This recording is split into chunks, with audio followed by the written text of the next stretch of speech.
All right. We will get started in 3, 2. On this week's episode, Disney suffers the wrath of ScarJo. The Jungle Cruise sets sail for the backside of water. And it's 40 years of MTV. All this and more as we once again delve into the pop culture cosmos. And we're back with another episode of the Pop Culture Cosmos. This is Gerald Glassford from Pop Culture Cosmos, Game Source, Inside Sports Fantasy Football, and of course, the Lakers Fast Break. We truly appreciate everyone out there listening to all of our shows. And if you can, please give us a 5-star review on Apple Podcasts. Plus, if you can like, share, subscribe, follow, or do anything that you can to support us right here at Pop Culture Cosmos, Humanica Media, popculturecosmos.com, and anywhere you see Pop Culture Cosmos out there on social media, it is sincerely appreciated. You can also email us because we had some emails last week. So send us an email with your pop culture questions and we'll answer them on the show. Absolutely. At popculturecosmos@yahoo.com. But it wouldn't be a Pop Culture Cosmos without my good friend. He is our own Master Blaster of Pop Culture Cosmos. You got to go ahead and check out what he's doing today at humanicamedia.com. Also saw popculturecosmos.com and all the great shows that he does, including the Super BS Gamescast and, of course, Topicocalypse, plus his amazing book, which you need to get right now at Amazon and Barnes & Noble, entitled Congratulations, You Suck. It is my good friend. It is Josh Peterson. What's up, man? What is up? Okay, so I know you went to Disneyland, so I want to hear the stories about Disneyland. And you went to SeaWorld. I went to SeaWorld to play with dolphins. And let me tell you, SeaWorld in San Antonio, nothing like the SeaWorld in San Diego. So if you're in Texas, you're like, yeah, I'm gonna go to SeaWorld because I want to see some fish several hundred miles away from the ocean. It's not what you think it is, all right? They got like their orcas, they got their dolphins, and they have like 4 sharks, but it's mostly an amusement park. So there's that, and don't go on a Saturday because it's crazy crowded. But if you want to go on a Sunday, it's a pretty nice place to be. Okay. All right. Now with Disneyland, I went there this past week. Got to see both sides, California Adventure, and then also, of course, the main Disneyland, which you cannot avoid because you have to go there. Basically, right now, it was still a lot of fun. I know that's going to be a new area of masking, so you have to go ahead and be prepared to wear a mask now. I went there on one of the last days. You were not required to wear a mask. Actually, went 2 days total. They've got the new Web Slingers ride that features Tom Holland. That is a pretty cool ride. Interacts with you. So you just have to go ahead and web sling away like this, move your hands back and forth, and try to aim your hands at whatever the like. Think of it like an amazing House of the Dead video right there for a whole bunch of different little spiders coming at you. Are you wearing gloves, or how does this work? Well, funny you should say that because you can at the gift shops buy paraphernalia for a certain amount of price. I think right around the $30 to $50 mark. You can go ahead and buy apparatus to help you in that achieve all those different things for an even more interactive experience. But it also just plays off your hands if you don't buy it. So if you don't have to necessarily spend an extra amount of money for apparatus to go ahead and feel like you're interacting with it, because the more things that you get on screen, because it reacts off your hands like you web slinging like this, going back and forth. It does react to it. It does create a light, so to speak, within the confines of the game, and allows you to destroy the various spiders and various obstacles in there for a certain amount of points. And the more points you get between your entire group, it's also a competition with each other, but it's also a group and shared score as well to compete against those who have actually already gone through the ride that hour. In fact, they flash that on the screen at the end as you leave the ride. But it's an interesting experience. It is not quite as good as Rise of the Resistance, but if you want to go ahead and get a workout on your arms, fire away with your web slingers at Web Slingers. It is something that you do need a group for to get a group reserved for. So you do have to get up at 7 o'clock in the morning, California time, or at 12 p.m.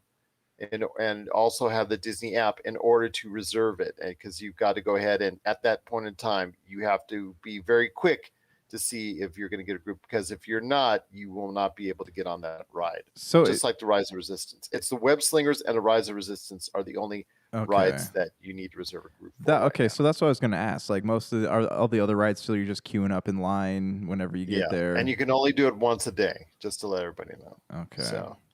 But was it worth it? Say, and they want to add, I want to tell everybody a little secret that if you go to Disneyland, and because of COVID, they are not doing Fast Pass. They've discontinued the Fast Pass for now at Disneyland facilities. But if a certain ride is using the Fast Pass line for general consumers, and nobody seems to notice, you can sneak in. So basically, after our California Adventure, where we spent a lot of time at the Avengers campus, which is cool.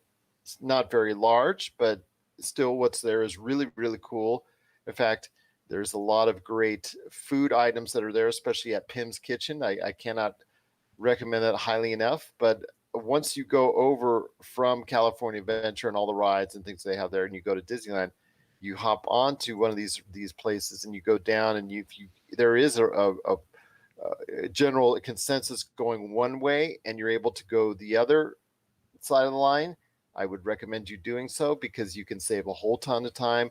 Because in fact, in Disneyland, when we went there, several rides we were on in less than 5 minutes. Sometimes it just literally just walked right on, because we went through the X Fast Pass lanes. So some of them are rides. It's just, you have to go ahead and pick and choose which one. It's not a guarantee. So I just want to make sure that's noted as well.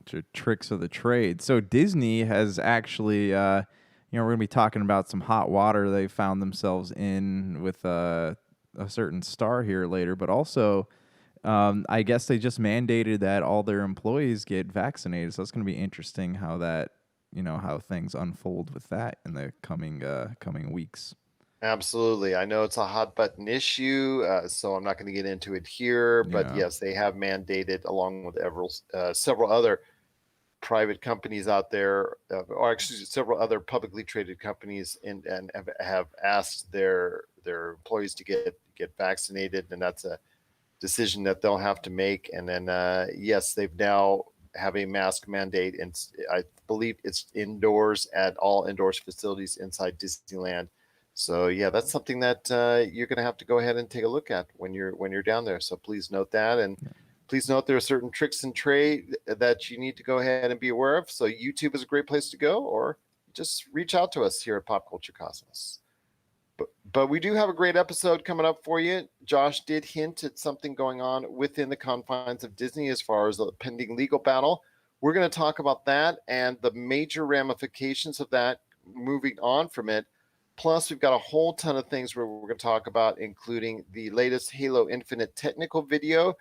Basically, it was like just a small multiplayer match, but it did show the technical abilities of what the game will look like. We'll share our thoughts on if we're impressed with what we've seen so far from Halo Infinite. We're going to talk about the box office and Jungle Cruise's big win. And also, as well, is there any room for the Green Knight and Stillwater at this point in time in the box office, and the controversy with Stillwater? We're also going to talk about Doctor Who. There's a major change there. We're going to speculate on what the future might be for that series. And my friend, it is 40 years of MTV. So we're going to close out the show with some thoughts on 40 years of music television.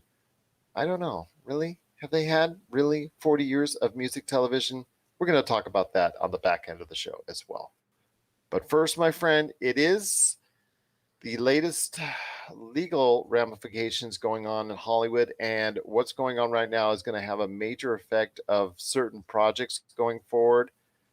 In fact, all projects going forward for certain streaming outlets like Disney and HBO and Paramount Plus, and possibly even Apple to an extent. But Netflix, I think it's not, because you know what you're getting into when you go ahead and do a movie on Netflix.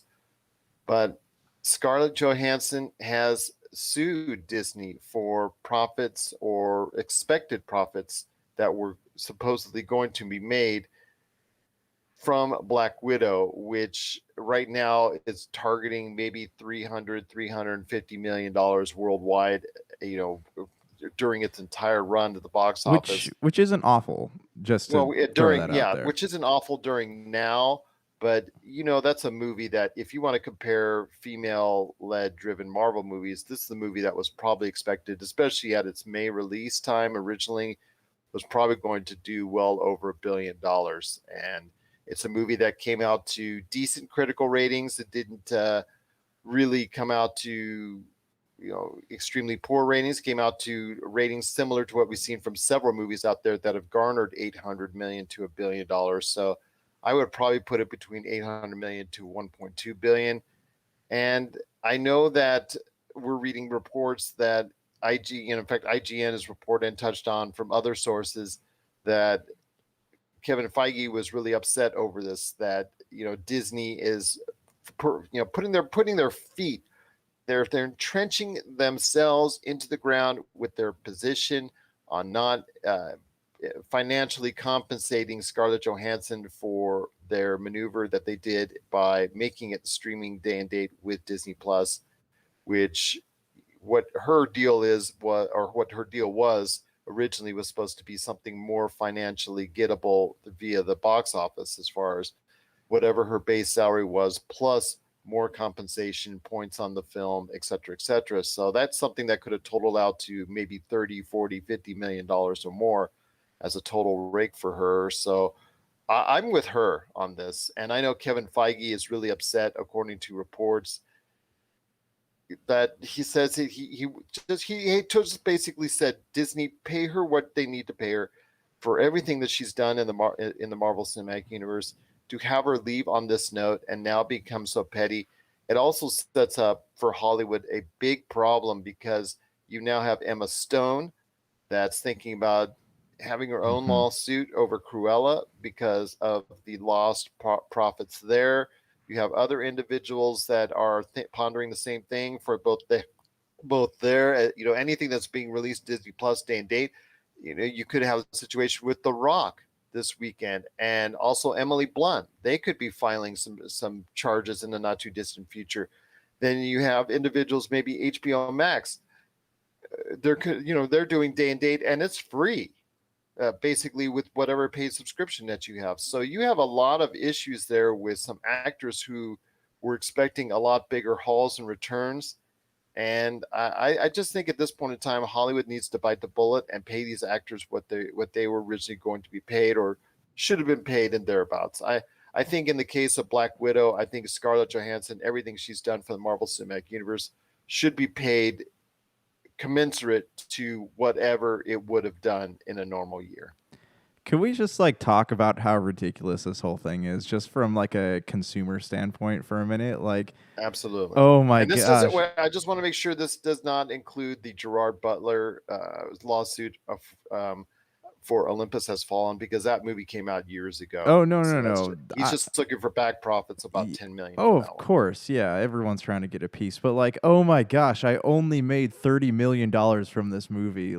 Oh geez, how that sounds from a consumer standpoint. That sounds so ridiculous. From her standpoint, I understand being Well, cheated it's out of also money. a It's just gender. It's in this case, it's a gender issue. I mean, you're talking about something that a similar male actor would have made in a similar setting, in a similar environment, in regards to a normal box office environment, might yeah. have made 40-50 million dollars. I Yeah. mean, what did Brie Larson make for whatever she did for Captain Marvel? Yeah, no, I don't remember the numbers, but I'm not even looking at gender. If it was a male, I would say the same thing. It does from a consumer standpoint.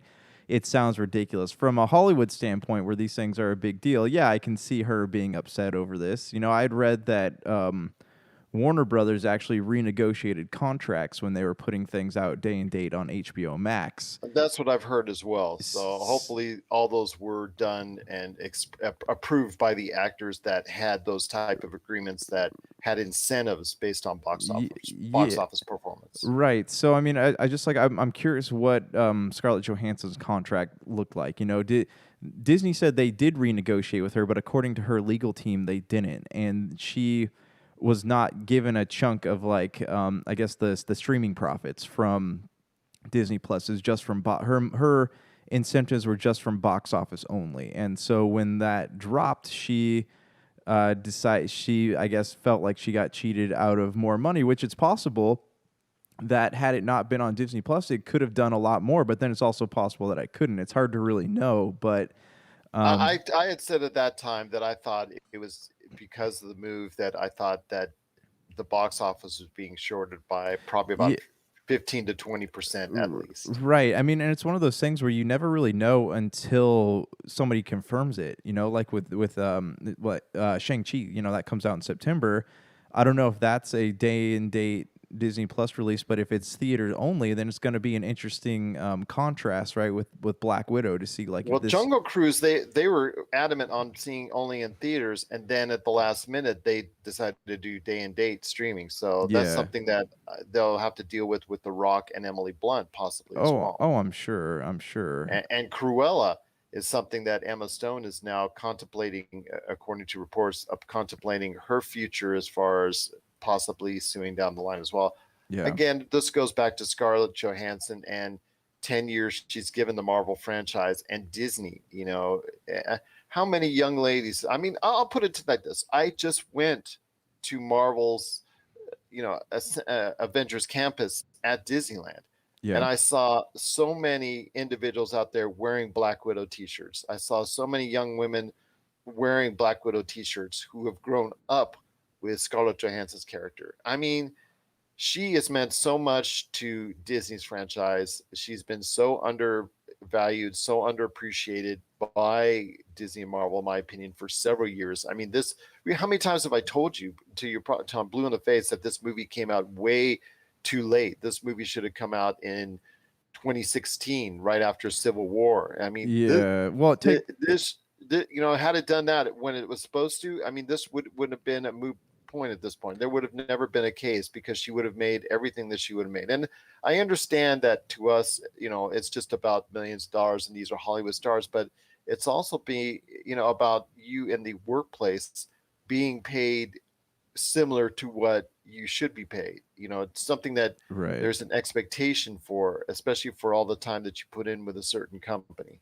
Yeah, I mean, and you look at it too. I think Disney for someone who like talks a big deal about like change and equality, like in these news articles, they're always commentating on things. They don't do a good job of that, of acting that out. Like you look at even in the you can even tell by the way that Black Widow was handled or the way that Jungle Cruise was handled, even with that, the brother character in there. Like Disney is afraid to break free of that corporate male power structure. Like there are issues, there are things that need to happen behind the scenes so that things like this don't happen. There are changes that need to happen, and while they're talking about how good changes, they're not putting those changes in place. And I don't know if that's coming from the top or if that's just like something that's happening throughout the entire company. But Well, it sounds like a lot of it's coming from Disney, at the top of Disney, and this to me is a very disappointing thing, because if it is true and the reports are there about Kevin Feige being very upset about not taking care of Scarlett Johansson, I'm and I think that he just has such a good head on his shoulders and yeah, knows about what's going on in the real world with consumers and all that, and says, you know what, Disney, you might need to bite the bullet on $30 million here or $20 million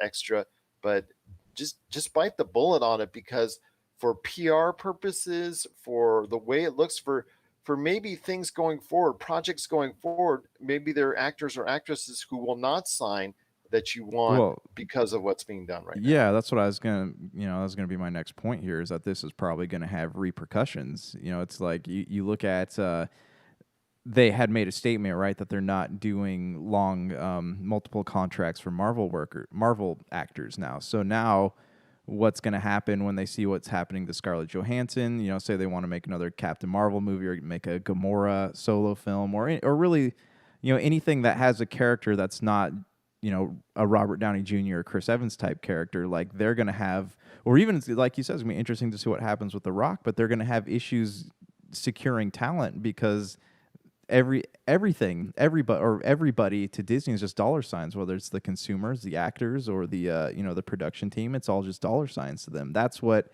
they're saying with this. Well, and again, on Scarlett Johansson's side, it's a matter of being paid commensurate to what you feel you deserve.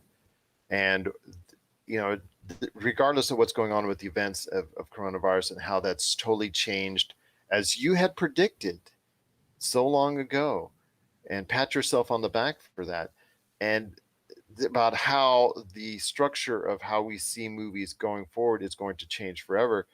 It's just this thing that you got to expect a lot that's different out there, but there's still things that you have to go ahead and prepare for. And this is one of the things Disney had to prepare for, is that there would be a change in structure on how this movie makes money and generates income.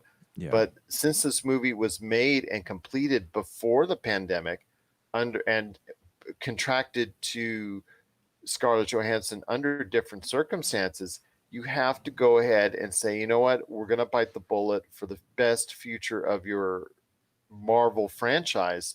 For the, that's probably the best thing you could do, is just, okay, we're going to have to go ahead, give what we need to give, and take care of her, cut it as a loss, and move on from there, because it's the best thing going for the Marvel Cinematic Universe. Because you don't want to rock the boat, man. That's all it's going to take, is just a couple things, and all of a sudden people say, you know what, I'm going to start checking out DC a little more often. Yeah, there you go. I mean, Disney's literally not putting their money where their mouth is. They're not going to bat for their people. You don't want to upset Kevin Feige. He's the guy that has created all this. Like, he's the guy that created the Marvel Cinematic Universe. He's moving over to Star Wars. Like, he is somebody that they would probably should keep on their good side. So he's if he's upset, this is clearly an issue that needs to be addressed. And it's going to get ugly. It just, and the official comments that Disney made in regards to were very retaliatory, mm-hmm. and were basically by the public at large thought of as very offensive. And the court of public opinion is clearly on the side of Scarlett Johansson in this. And I think that Disney needs to go ahead and just bite that bullet, get that taken care of. Mm-hmm. And same thing with Emma Stone. Emma Stone, with Cruella probably would have been a very successful movie at the box office in its own right.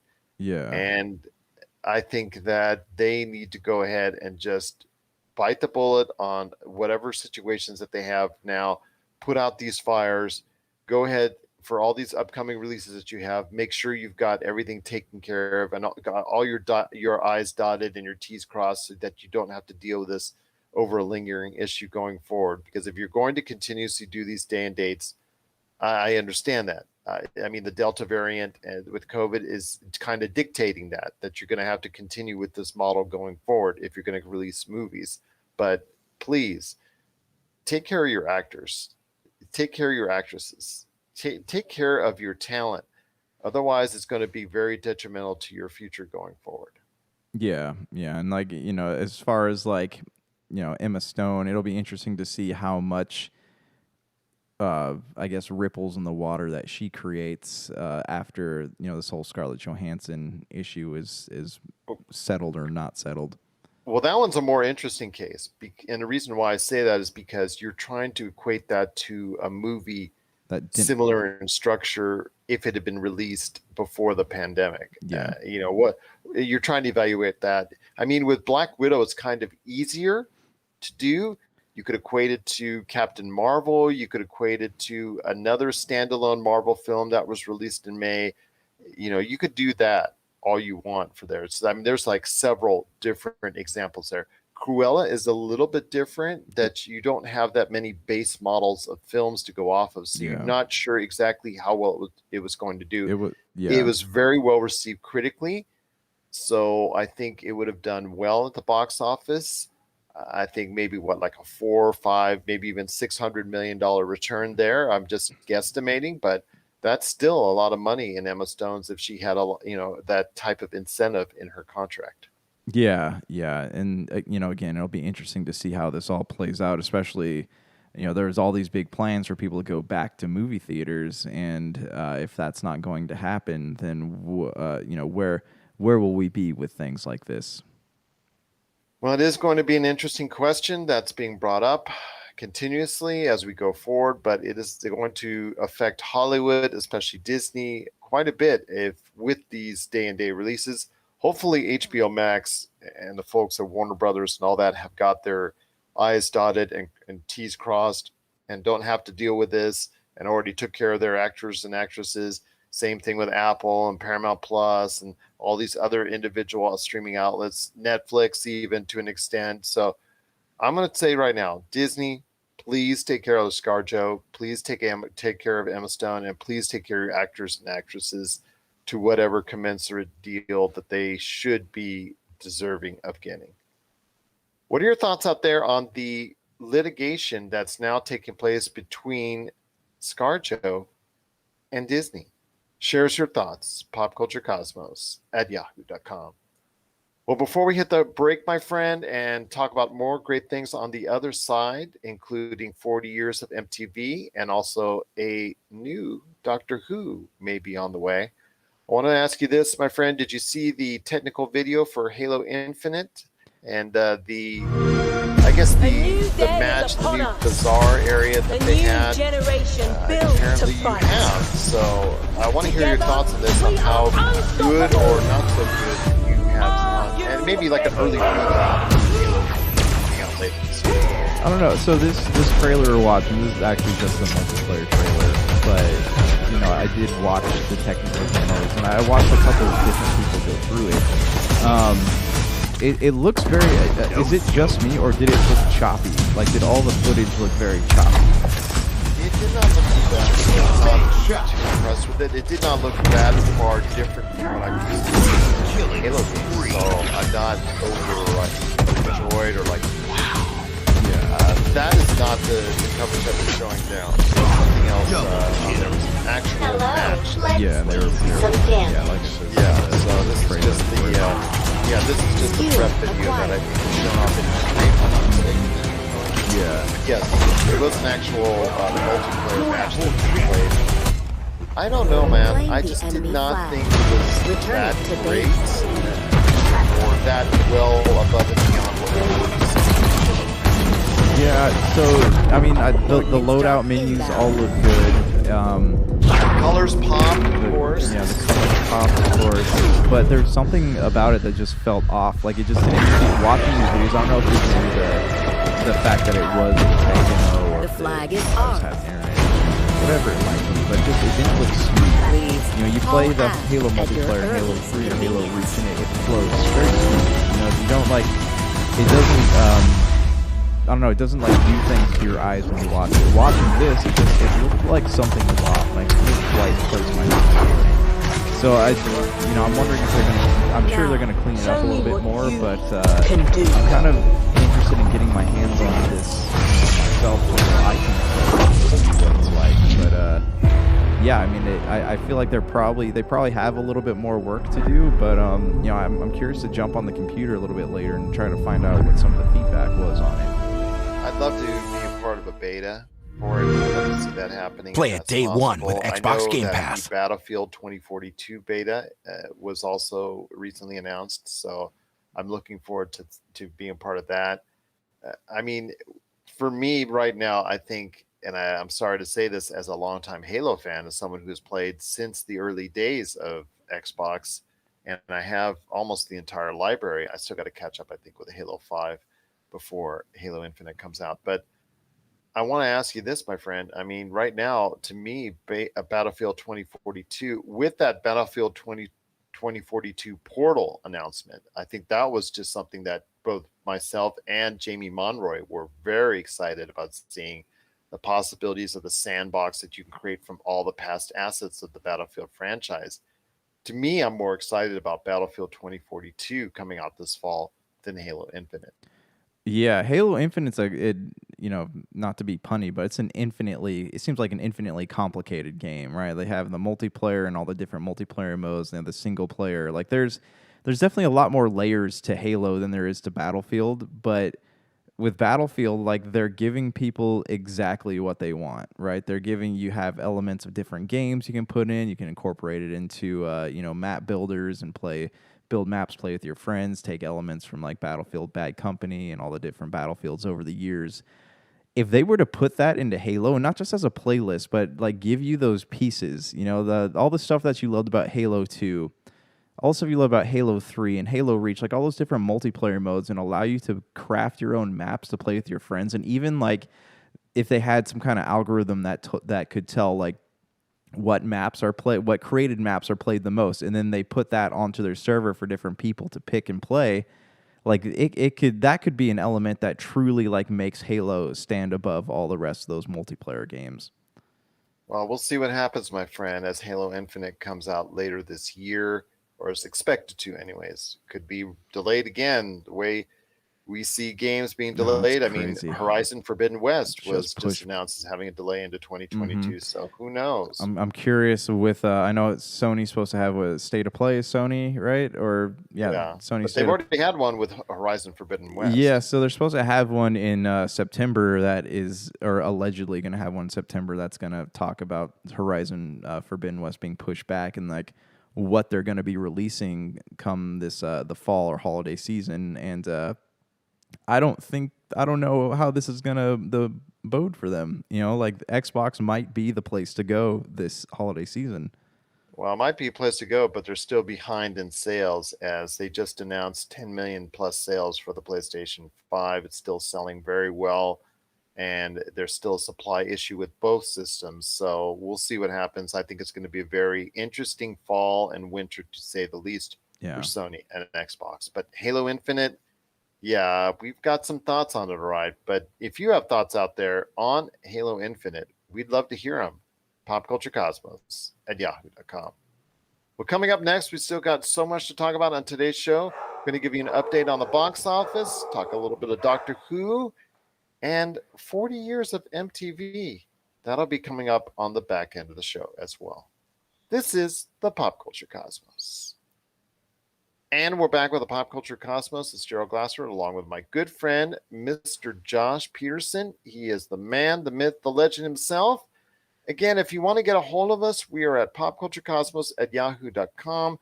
We're available and out there on Instagram, Twitter, Facebook. We do go ahead and make sure we get you the latest and greatest news in the world of pop culture on our Facebook page. If you continuously go ahead and like us and follow us there, we provide you so much, including weekly games in the world of tabletop RPG. In fact, we've got great tabletop RPG adventures, including right now. So if you're going ahead and tuning in on Facebook, since we are Facebook's #1 online streamer for tabletop RPGs, including Dungeons & Dragons, homebrew games, and so much more, please go ahead and check us out, Pop Culture Cosmos on Facebook, and then, of course, Instagram, Twitter, and TikTok as well.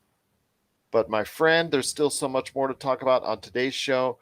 The latest box office numbers were, I guess, under the circumstances and the renewed, apprehension to going to the box office because of the Delta variant. It was still some positive news coming out of it with the Jungle Cruise. That's right. Earning a tidy $34 million this weekend at the domestic box office, which is a pretty good sign. In fact, a little bit more than what Space Jam: A New Legacy did. But I know we have some thoughts on that. But so before we do with a review of Jungle Cruise, and we might go into spoilers, so I do apologize for that if we do. But yes, we did catch this weekend. But there's an interesting story behind it, and I'll tell that with Josh here in a sec. But It did earn about $91 million in global worldwide box office, plus whatever it's going to make at Disney Plus streaming, which they've not announced yet. Disney has. It clearly beat all the other movies of the box office. What is concerning to me is a movie like The Green Knight, which has been hailed critically, which seems to be a movie that I think a lot of people need to get into. Unfortunately, is not going to do very well at the box office at all. It really just kind of underwhelmed and performed. And Stillwater, it's in limited release. That movie, which stars Matt Damon as I think an Oklahoman looking for his daughter in a foreign country that, well, needless to say, is very similar on the surface to the real life Amanda Knox case. And there's some controversy there because she's spoken out to say how conveniently similar it is. So, my friend, okay, we'll first touch on the Jungle Cruise. And I will say this. I was at physical therapy with my daughter because she's undergoing physical therapy for her knee and rehabbing, getting back to doing all the things that she used to do. And while I'm there waiting for her, I get this call from Mr. Josh Peterson. And Josh was concerned, so concerned, he stopped halfway through it. And it was so funny because you called and asked me in the middle of a movie a question on the CGI. Yeah, it didn't look right. I don't know. Like I told we this is our conversation on the phone was that the textures in the CGI didn't look right. Like almost looked like trial footage from a video game. Like with Pirates of the Caribbean, the CGI looked great, right? Like it looked like CGI, but it had textures and tones to it that made it feel more grounded. Or even like Tarzan, right? Legend of Tarzan. I talked about the apes, the one with Skarsgård, the apes, how you can see the fur and like the water glisten off the fur and see everything moving. With the Jungle Cruise, these animals did not have textures at all. Like even the snakes, you couldn't see the scales like on the snake, or you can barely see the scales on the snakes. On the tiger, you couldn't see. There wasn't a lot of like I guess like hair popping up and stuff. So the CG felt off. It felt, I don't know, the whole movie felt weird to me, but the CGI especially just felt off. Well, for me, the CGI just felt excessive. It seems like Disney gave them an unending budget for CGI. Yeah. And in doing so, they just placed CGI all over the place, even when they didn't need to, in small moments that would probably be best suited without little touches of CGI. Yeah. They just felt they had to go ahead and put some CGI, whether some extra marine life or just extra animals or extra creatures, the trees or anything out there that they wanted to go ahead and extend upon. There's sometimes in some cases that you really didn't need to, but it just looked like that they just did it to do it. And to me, it didn't take too much away from the film. I was not exactly impressed by the detail and scope of the CGI as well, like you were. I didn't think it was as bad as you did on the actual detail of it, but I didn't think it was the greatest thing I've seen either. And to me, the movie overall takes no chances. It's a very safe movie. It takes everything liberally from The Mummy and from Indiana Jones that it can. That's what my wife said. We were talking, and she was like pointing out how all the characters seem to have a look-alike or a sound-alike from The Mummy, right? Like you have the brother who kind of mimics in a way Jonathan, and you have I guess both The Rock and Emily Blunt. Emily Blunt could be a mixture of both Brendan Fraser and Rachel Weisz. Like each of them takes different aspects of both of those characters and puts them together. And I don't know, you didn't like. I guess this was my thought at the end of this movie was that as an audience, well, I mean, even The Mummy was just fun. It was blockbuster popcorn fun. But this one, like everything was literally handed to you. You didn't have to work for anything in this movie. And like that whole thing with the Rock, talking about how this is going to be a spoiler, but he's like 400 years old. You didn't have to you were able to put that together, but he kind of like, explained everything within that little that little montage of things that With a happened flashback. before. Yeah, and instead of like they could have done a better job of like spacing that out through the entire film, like maybe when he has his confrontation with what's his name, he could have like had a flashback, and even the confrontation wasn't very confrontational. It was just the motivations were not well outlined, and the resolution was not like great. It just felt, it was a very cookie cutter vanilla film. I don't think my daughter, who's a huge fan of the ride and who's a huge fan of Disney, I don't think she appreciated enough. And I don't know if I appreciated enough either, but I know they had several touches to the ride and several nods to the ride, and Mm-hmm. ultimately, spoilers, the hidden purpose and the hidden treasure that they were looking for was found behind or on the backside of water. Yes, yeah, it's and the corny jokes were there Yeah, those were good. nonstop, and we get it. They tell corny jokes on the ride. If you go on the ride, they all tell the corniest jokes ever. So Mm-hmm. we got a huge, humongous load of The Rock spouting off corny jokes, and yeah, they were. It was there. It's something that I think was best driven by The Rock and Emily Blunt, and I think their performances alone give it a passing grade. I think about a 6.5 for me at best. Yeah, I mean, I'm probably on the same boat. No pun intended.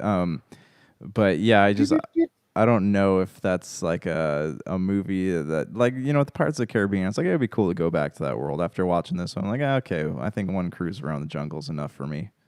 Absolutely, for me as well. But again, it's passable. It's passable. I didn't groan too much during it. It's just something that doesn't surprise you in any way whatsoever. It doesn't take any chances at all, and you can nitpick when a movie like that takes no chances and it doesn't do anything bold. You go ahead and you look behind the veil a lot closer, and you look for more mistakes, and you look for more things to nitpick at.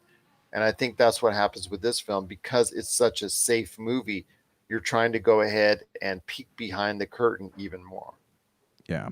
Yeah, and it's, again, like, I don't know, it felt like they were trying to be a movie for adults, but also a movie for kids, and they didn't find that healthy balance there. And because of that, I think, just looking at how all the stuff that was supposed to be scary, with the guy, it was clearly taken from Pirates of the Caribbean, right? The guy with the beehive face and the tree guy.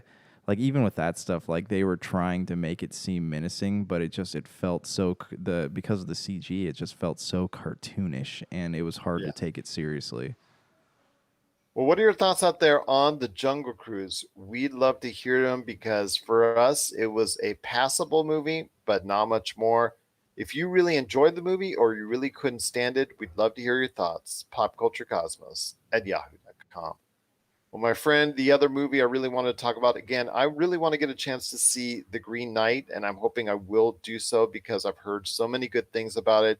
It is probably not going to do very well overall at the box office because of what's gone on with the pandemic. This is an independent movie that I think that a lot of people would have really enjoyed, but because it doesn't have that high power machine behind it. Unfortunately, I think it's going to get snowed under with its expectations box office wise, and I think it's going to win a lot of hearts later in the year in a streaming format or a let's rent it format because it's going to be on a lot of top 10 and a lot of top 20 lists, I think, because it is very well thought of, and I hope to get a chance to see it because it takes the Arthurian legends a little bit differently, and it's a different take on it and the way they approach it. So I really want to go ahead and check this movie out.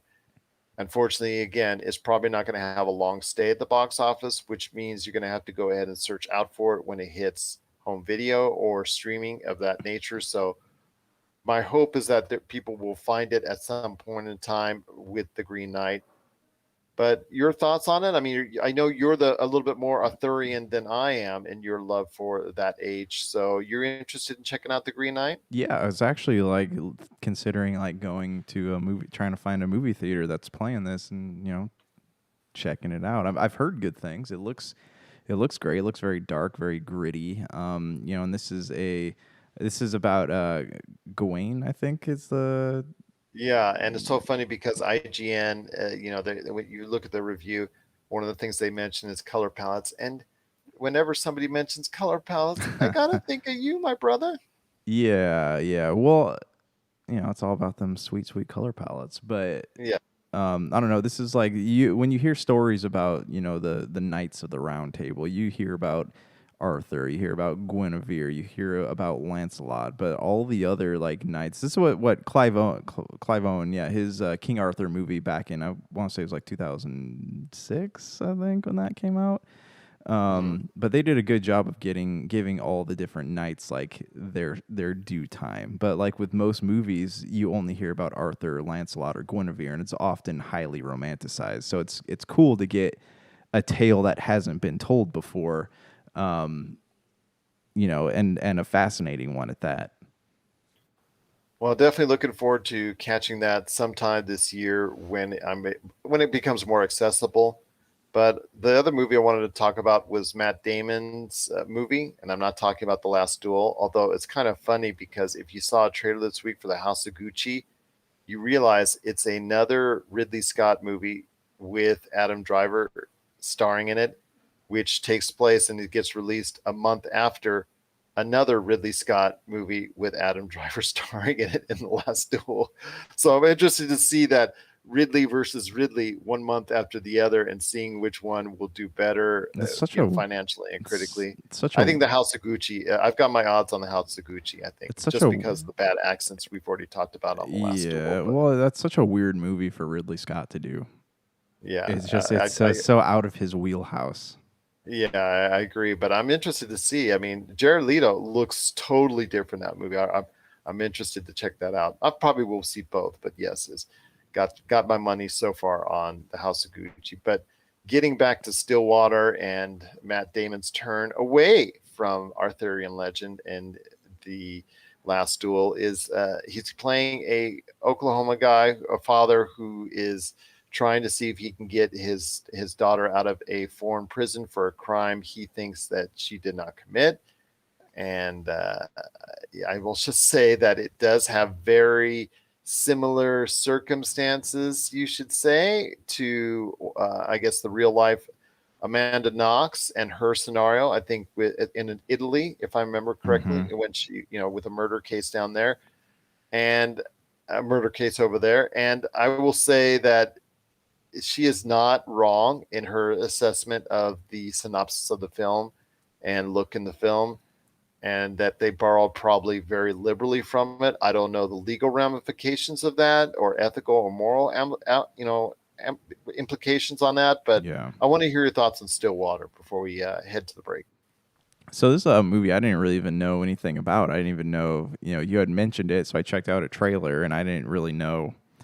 It's in limited release. I don't think it's meant to win a lot of box office. It's going to be there, and it's going to be there for a while at the box office. It's probably going to be one of those slow earners. Yeah, and it's I don't know. It looks interesting. It looks very dark, kind of filmed in the style that Collateral was done in. With that like shaky real life camera look to it.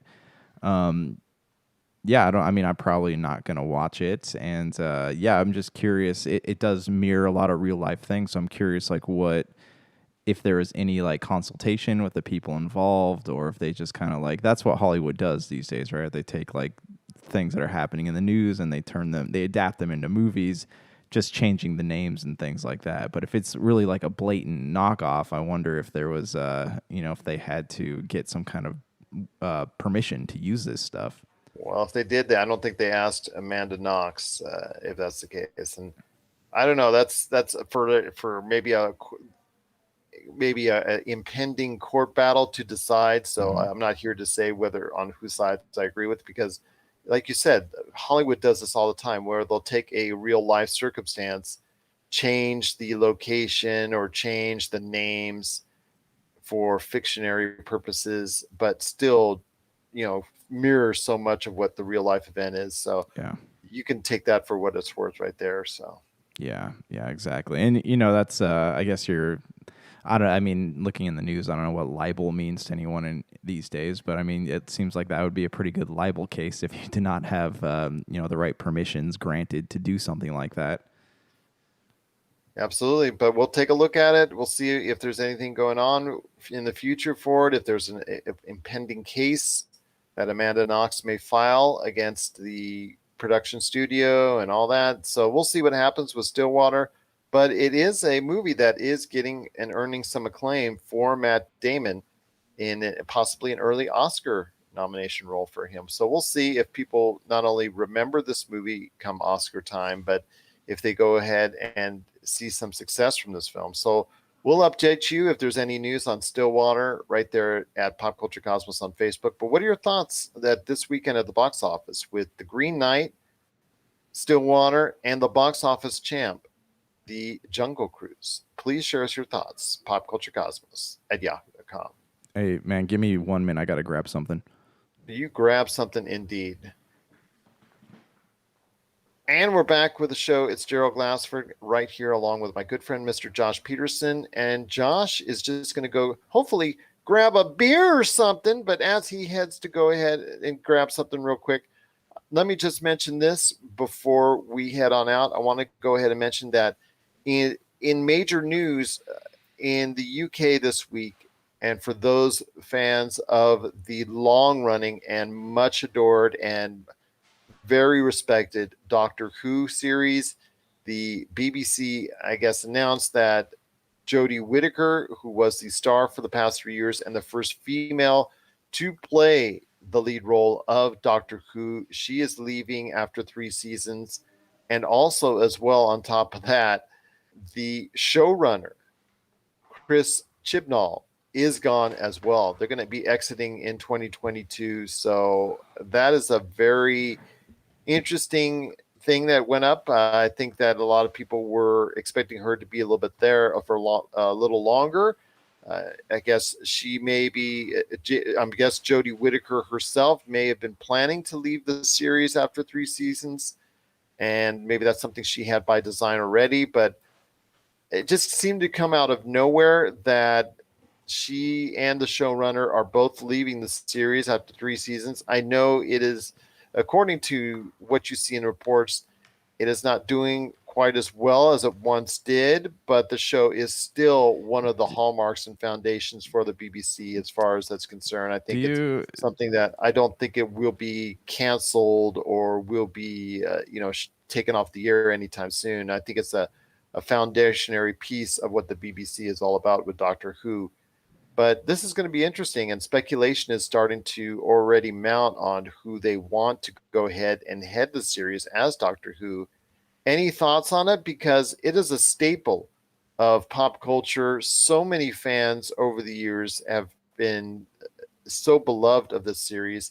It's something we don't talk about much on this show because I'm not a huge fan of it. I've seen it, I've enjoyed it, but it just never fully clicked with me. And maybe because it's the constant changeover, not the constant, but maybe it's the changeover in Doctor Who's. I relate myself to characters, and once they go, I kind of make a disconnect from there. But your thoughts on Doctor Who with both the showrunner, Chris Chibnall, and star Jodie Whittaker leaving after 3 years?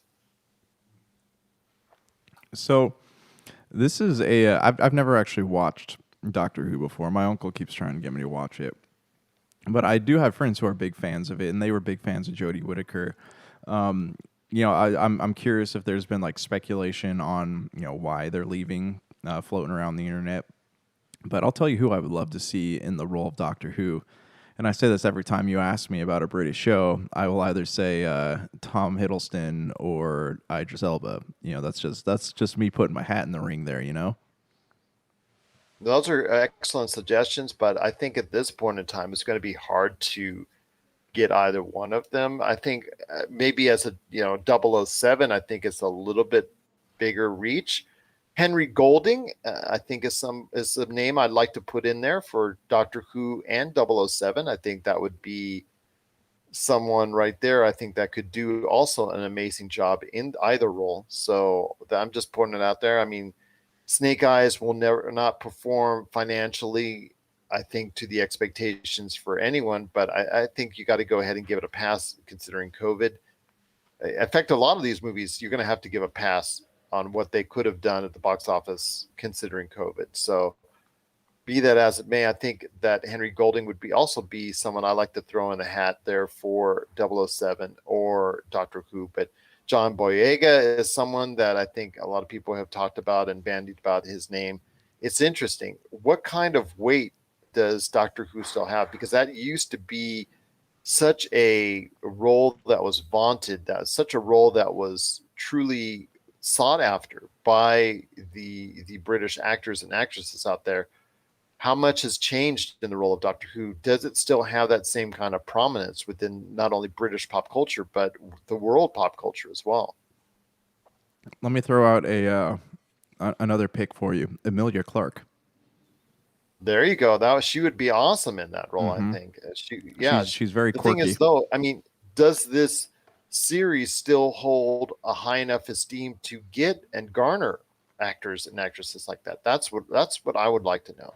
I mean, that's something I think that the BBC and the public at large in the UK could probably better tell you, and the fans and the supporters, the diehards of Doctor Who, could probably better tell us and better tell everyone out there as well. If that series in and of itself, Doctor Who, still holds itself in that high esteem. Yeah, I mean, it's still a pop culture icon. Like, you go to different stores like Hot Topic or Lunchbox or whatever, or Think Geek, and you'll always find Doctor Who stuff there. Even Barnes & Noble, you go to Barnes & Noble's collector's section, you'll find like the pins and the phone booths, and you go to Hallmark and you'll find the Christmas ornament. So, I mean, I think if it's doing well enough to merit that kind of merchandising, I think that it's doing okay. But, like, looking at this, you are right, though. There is significantly less people talking about Doctor Who these days. It's not... Because there's so much out there for people to see. Well, there's so much out there. There's in Doctor Who. I mean, I think I got two theories here. One, like, Doctor Who is a daunting show. If you want to go back and watch it from the beginning, it is daunting to even look at. Like, there's 20 to 30 seasons of this show. And, like, if you're someone like me who has OCD when it comes to stories, like, you're going to have a hard time jumping into something like that. Also, like you said, there's a lot out there to watch. So with all this new stuff, it's kind of like with me when I listen to podcasts. With all these new podcasts I'm discovering, I'm finding that there's old ones that I have to just stop listening to because I only have so much time in the day. And I think that maybe Doctor Who is suffering from that. I hope one of those is not the Pop Culture Cosmos. Never. All right, fair enough. But I'm thinking that Doctor Who still has a life, still has a long life, but it's not as, how should I say, it's still very promising, but it's not the heavyweight, I think, that it once was. I think that it can get to that point once again where it is one of the most valued, valued series that's out there, valued science fiction, entities that's out there. It can become at that level once again, and it be that thing that people all over the world are just looking, cannot wait to see. It still had a lot of anticipation. I mean, I know 3 years ago when Jodie Whittaker was announced, there was, we were talking about it here on the show, and I know a lot of other people were talking about it worldwide, and there was a big fervor and, celebration that Jodie Whittaker was taking the role, and a lot of going back and forth on if she was the right Doctor Who for the job. And I think over the past 3 years, I think of the moments I've seen of Doctor Who over the past 3 seasons, over the past seasons, I think she's done a great job. I think she was a credit to the role, and I look forward to seeing who will be up next for that role. But you're right, with the constant changeover and the fact that it's been there for so long, it might have the similar case with The Simpsons. The Simpsons is there. That's also very true. Yeah, I mean, but it's no longer the must watch. It's something that's there. It gets ratings. There is a crowd for it, but for individuals like you and I who once watched it, who don't watch it, who probably may get into an episode or two, or if they finally just say, you know what, we're going to end the Simpsons. If Disney says, you know what, we're going to end it once and for all, or Fox or whatever, and we'll go ahead and watch the last episode. But I'm just saying, with Doctor Who, maybe over the course of years, because it's been out for so long, a lot of people have tuned out simply because they're, like you said, it's just so much you have to follow for so long. Yeah, it's like Assassin's Creed, right? There's just so much story, and there's no end in sight. So eventually, you get to a point you're like, why am I still here? Exactly, indeed. But we'd like to hear your thoughts on this changeover and who you would like to see as the new face of Doctor Who. Again, big credit and big shout out to Jodie Whittaker for her performance as Doctor Who these past seasons. We wish her continued success, and we hope for the continued success of the series, Doctor Who, for many seasons to come. What are your thoughts out there on Doctor Who? Please let us know, popculturecosmos and yahoo.com, and let us know who you think might be the next Doctor Who and who you'd like to see in the role of Doctor Who. But my friend, before we head on out, as we come up, we're actually recording on the same day that 40 years ago, a little cable channel started named MTV, Music Television. And it's so funny because on YouTube, there's actually the first 2 hours available for MTV that you can catch, and you can see the number of videos and the introductions of the VJs, and it's so funny how you see the commercials there, and you go back in time. For me, it's something that in 1981, I was 12. I was just getting into my teenage years, just starting to get into music at that point in time and understand what pop music was. And I actually did. I wanted my MTV, so I did follow it for a time and watch the videos. And it was like a regular music station that played the same videos too much sometimes. But it did have its charm. It did have its attitude, and a lot of people in the music industry, it was a hot button. Whether or not you wanted to produce videos, you wanted to make videos, or you wanted to just not be a part of it, but it grew a culture. It grew a pop culture life of its own. Not only the channel, but the stars that really embraced it, and a lot of notoriety acts. A lot of acts were very popularized by and gained a lot of advantage by being on MTV. So I want to hear your thoughts, man. I've got a joke later on for MTV, but for right now, let's talk about the seriousness and what the impact on pop culture MTV has had for 40 years. So I can't really speak to the late. I think is wait, when did you say it started? It was the 80s. 40 years ago today. So that'd be the 80s, right? That would be the 80s, yes. Okay, so I can't really speak to the 80s because I was born at the tail end of it, but I definitely remember being in the 90s and hearing about MTV. I think my first introduction to the actual network was back in when I was in middle school, and I started getting into the music. I started listening to Red Hot Chili Peppers and Limp Bizkit and Korn and all those bands, and they were on the what's that show with Carson Daly, the TLC or T? It was some kind of music video countdown that was on every afternoon. So I go home, turn that on and watch the music videos. As for original programming, I do remember some of that stuff. I know there's a Real World, and there's Real World Road Trip, and there's Jackass that was obviously on MTV. But other than that, I never really dove into that culture much because by the time I found out what MTV was and started tuning into it, all the stuff that I hear my parents talk about that sounds like it made MTV so great was no longer there. It wasn't a lot of music videos anymore. It was original programming that I wasn't really interested in at the time. And that's something that MTV evolved into that turned a lot of people off. In fact, Steve Joyner, who is a PR rep that sends us a lot of clients. In fact, I'm going to be interviewing one of his clients here in the not too distant future. It's so funny because he posted, "Congratulations to MTV on 40 years. Thanks so much for 14 years of music television." So it's so funny because that's pretty much what a lot of other people think. Because they were 24 hours a day music videos and various limited other programming, but mainly it was music videos and music news that you would hear 24 hours a day.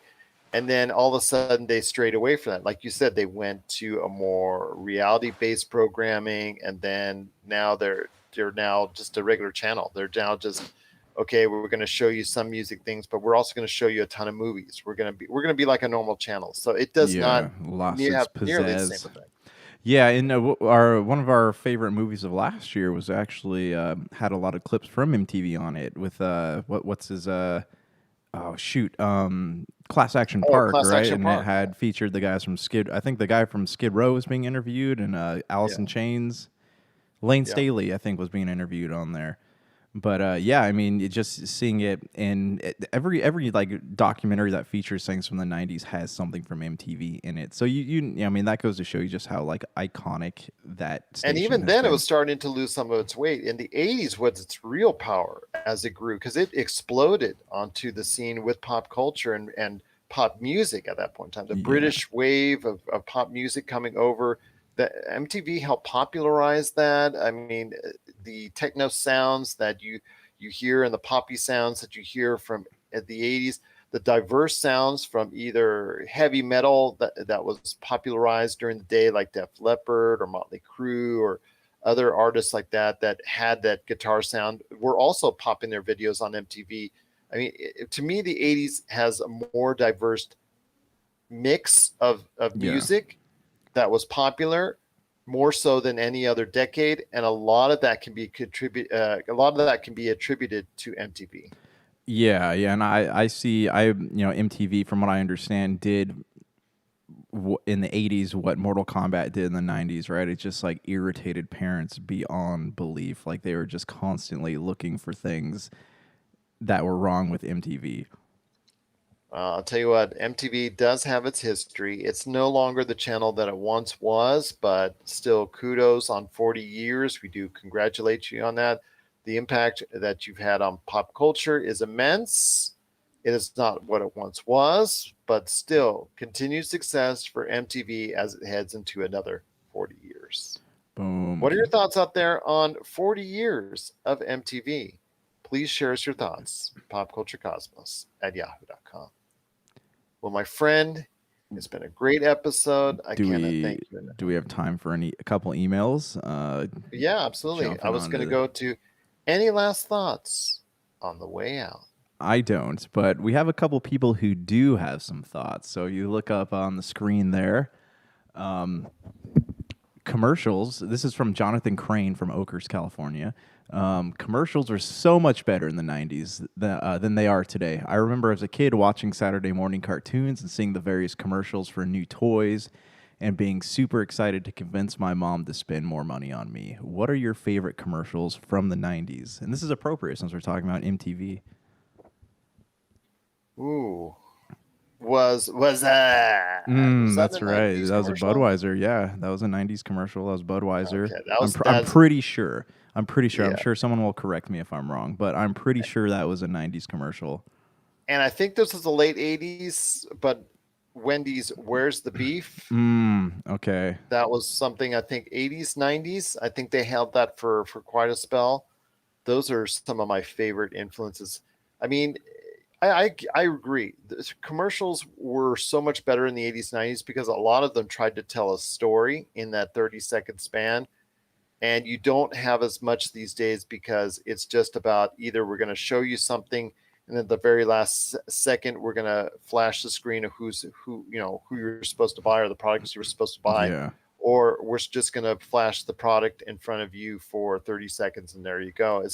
It's very cut and dry for the most part. You don't see the kind of influence on that unless you're making a very expensive commercial for the Super Bowl or something like that. Right, and it's so psychological too. Like they're like trying to appeal to like your subconscious. Whereas like commercials in the 90s, hey, here's this cool Stretch Armstrong. Go ahead and buy it and watch what you can do with it. And they actually show you on the commercial that you can pull this toy's arms clear to the other sides of your room. But you see it like modern toy commercials, they don't show you this stuff. They don't actually show you what the toys do. You know, even And the video game commercials during that period of time were really good as well. Right. Do you remember the 90s actually had like a lot of the stars that we have today got their start on 90s commercials. We have Vin Diesel in the Street Shark commercial and Paul Rudd in the Super Nintendo commercial. Yep, absolutely. And I saw that, yeah, because I've seen the footage of that Paul Rudd doing that Nintendo commercial. But I want to say this, there are very few instances out there, but the insurance commercials with Geico and all the rest, they're still trying to go ahead and provide some humor and provide some continuity with the same characters that you're seeing over and over and over. So I give them credit for still trying to stand out, amongst the age where commercials maybe will not have the same impact they once did. Yeah. Do you know? So I got the one more commercial from the 90s sticks out to me. Do you remember the old Herbal Essence commercials where it would show like the lady in the shower and she's like, you could do a lot more things on your commercials in the 90s than you can today. But the lady in the shower was like lathering herself with the shampoo and she starts like making the moaning noises. And then, I have to have my Herbal Essence. And then they always had that like weird old lady in the end of the commercial going, I wonder what they'll do for the body wash. Like there's such like weird innuendos, but it's just only in the 90s could you do stuff like that. Like you would never see stuff like that on TV right now. No. Unfortunately, the culture out there would not allow for something like that, at least to air very long. But maybe on YouTube, you never know. You never YouTube know. seems to be like fair game. Yeah. All right. Last email we have here is from Kyle Davis in Billings, Montana. With all the talk around vintage games, collectible sports cards, and grading services, do you think we could possibly see a market for graded VHS tapes start to surface? I would probably say that could be the case. I mean, like you said, you are seeing WADA, you're seeing a lot of other outlets grading these video games and specialty cards and sports cards to the point where they're hitting big dollar, top dollar. But the thing is, you have to go ahead and there's a lot more. Is it with a videotape? Is it going to be sealed? What's the viewability of the tape? What's the condition of the box? I agree. I think there might actually be a market out there, or for beta tapes. Betamax, or laser discs. Laser discs could be something kind of like HD DVD. Yeah. So do you think we'll see a day when like a good condition copy of like Jerry Maguire on VHS is going to go for like $12,000? I don't know if it's going to be a Jerry Maguire unless it was something in limited release. I'd have to say it'd have to be something in limited release, or have to be something that maybe was signed or autographed that could be verified.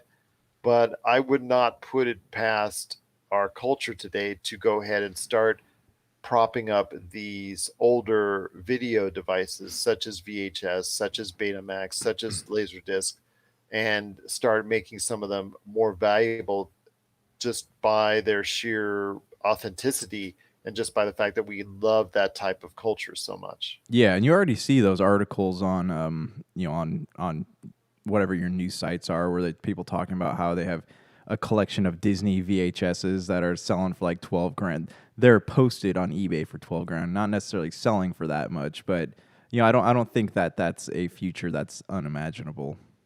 No, I could see a day where a lot of those rare VHS tapes could go for a high dollar amount.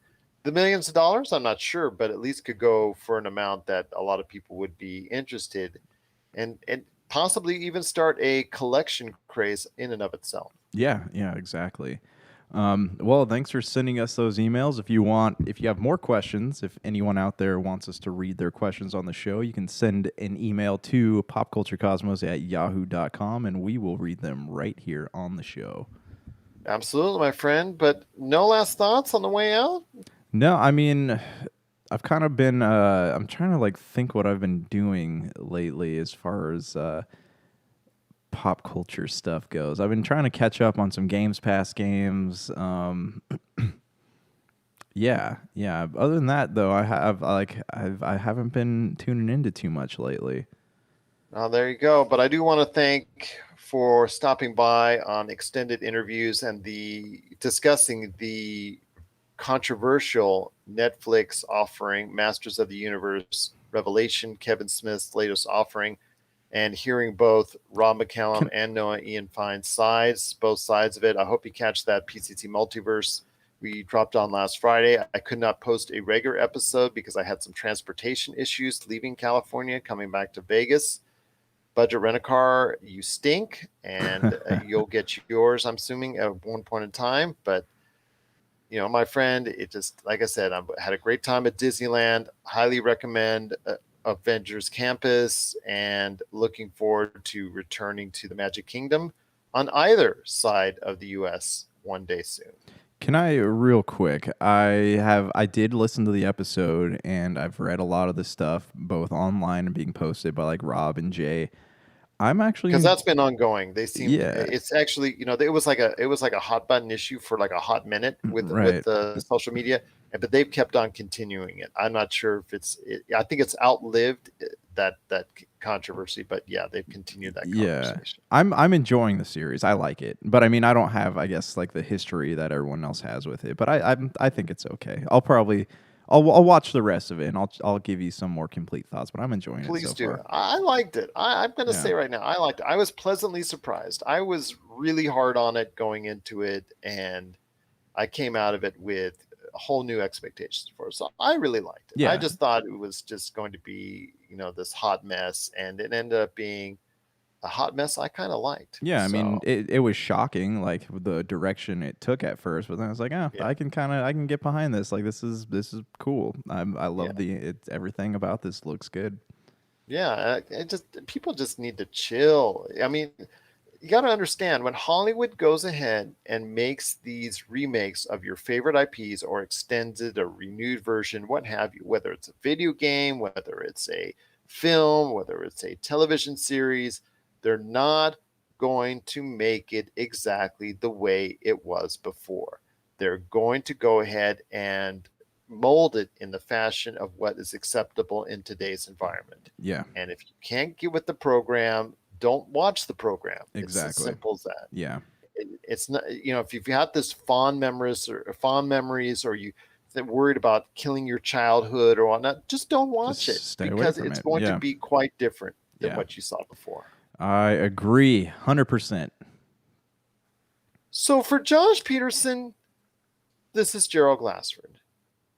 It's another beautiful day in paradise right here in the Pop Culture Cosmos. We thank you for listening. And here's hoping you have yourself a great day.